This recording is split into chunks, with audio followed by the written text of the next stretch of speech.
Well, here's a little memo is, well, now we can now sanction the truth, and we can validate and highlight with a big old yellow marker on our notes that the following is now just folklore, myth, and I guess they call it a complete lie, a fraud. Well, that would be ISIS, complete lie, fraud, that we have to be worried about them. That would also be Al Qaeda. Why not throw them in there too? Al Qaeda. And also the terror alerts during the Bush and Cheney regime. Throw those in there. Yes, indeed. Also, and this is a big one, and I cannot wait to say this one, but COVID-19, 84, the mask and everything about it, just to highlight a few points that we were just mandated to at least address, if not believe in, over the course of the past 20 years. Well, what I mean by that is now that we have just a floodgate of an open border where you can just come on in here, waltz in here, keep your shoes on. Here's my just smoking jacket. Here's the wife's here's the wife too. And here's the credit cards and everything you'd like. My newborns, my firstborns, everything, as this government, who's acting like the Aztec government of just centuries old, is now telling us all those time we were supposed to be afraid. Lock the doors. We have the boogeyman of the Middle East, the Muslim Brotherhood, the terrorists, the war on terror, the virus from the bat who loved us is coming to kill us, is now null and void. Because if that was true, then we wouldn't have what we're seeing as I'm speaking to you right now. We are under invasion, under attack. The United States is under attack by the United Nations by design.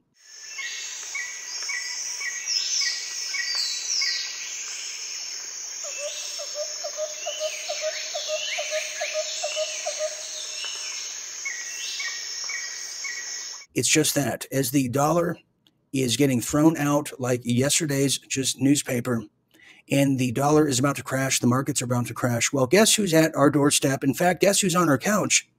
And guess who's in our bed? Is the third world nations. They're using to scrub the identity of this country, to scrub the identity of the West. And here's the big one. To finally rip to shreds and wipe their feet on the United States Constitution. And if you live in the Commonwealth, let me address you too. Yes, in case you didn't know, the Magna Carta. It's already dead. Yes, this is it.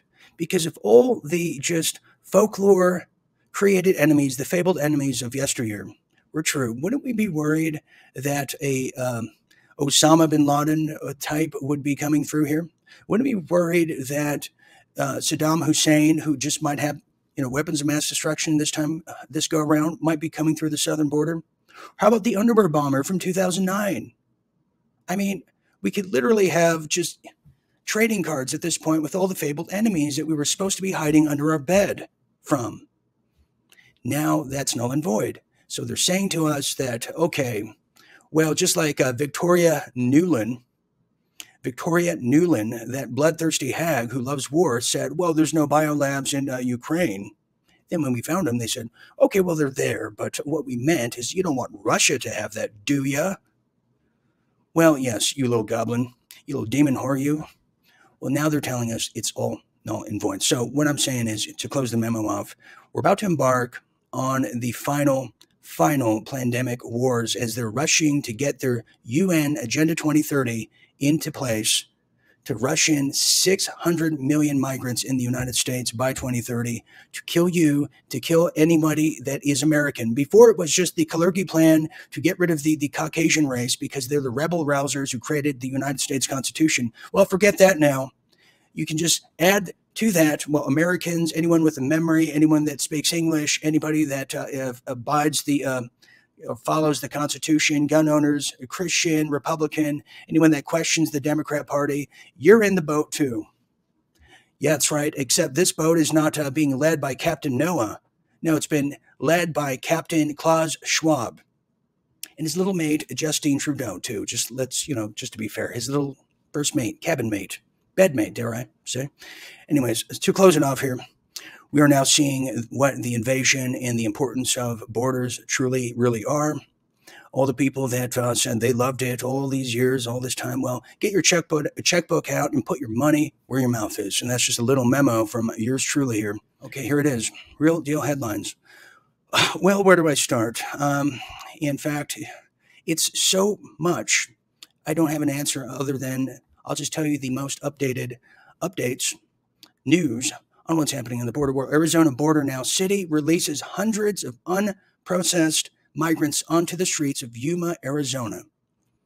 Unreal. Well, authorities are now struggling with a surge, they say, in arrivals. The mayor has calls on population to stay calm now that Title 42 is ended. Stay calm, and to quote Winston Churchill, keep calm and carry on. And grin and bear it and shut up. See? That's what they want. Well, almost 300 newly arrived migrants released by the officials in Yuma, Arizona.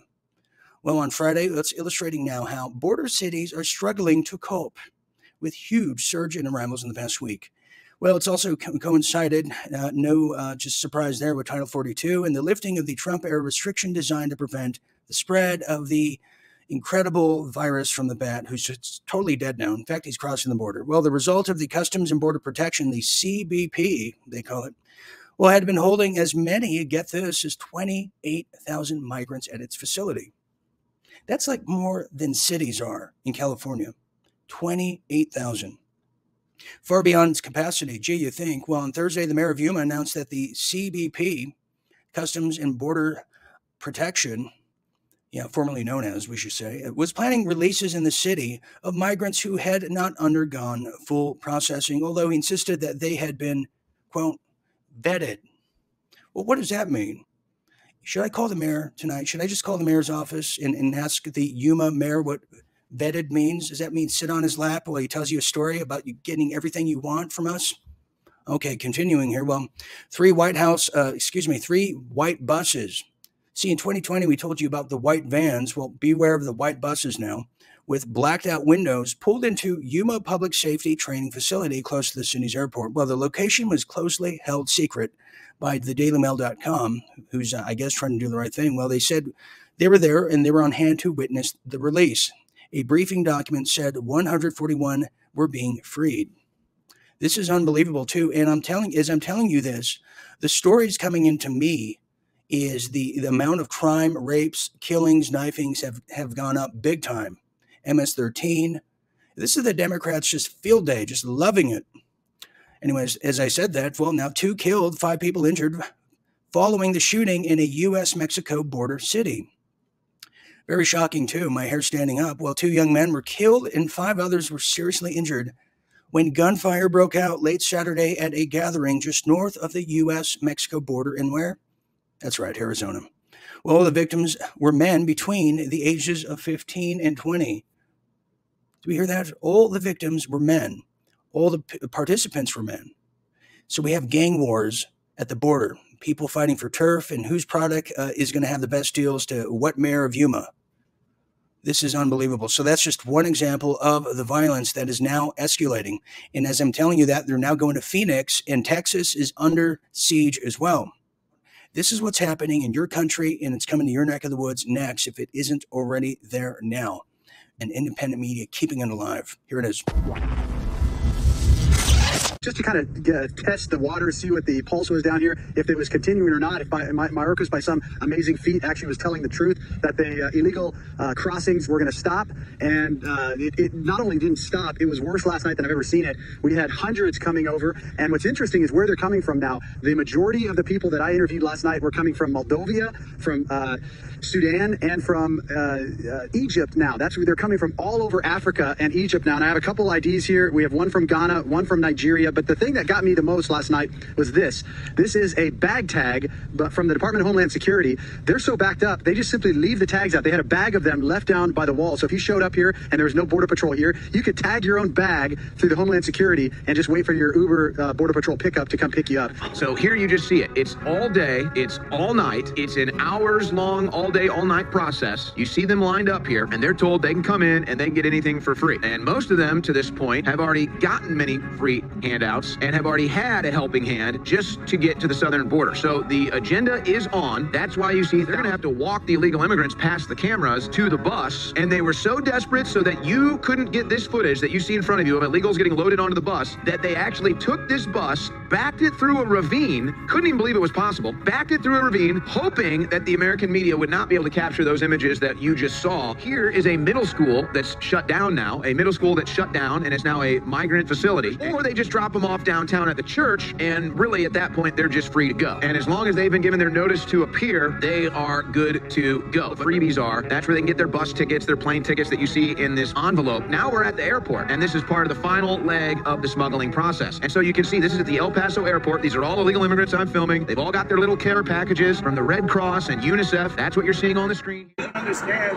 because you guys are in full life duty like I was, what an order is. And the chief, man, Alright, so we're all pieces of shit. No, but I'm not saying it. Man, I'm not in the mood, so you should just pop it back. No, brother.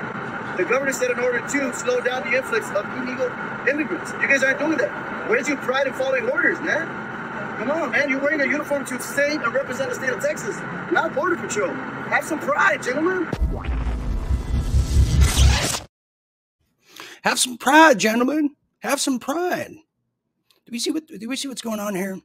So we have the Texas National Guard, who is supposed to be stopping this, who are now escorting these people and shunning the media from getting any cameras on this, and escorting them in right on their way, just like little maitre d's at a restaurant or the concierge at a hotel, into the United States.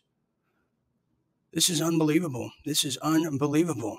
So the laws that we've been following all this time that we were taught, well, they were just for us little slaves.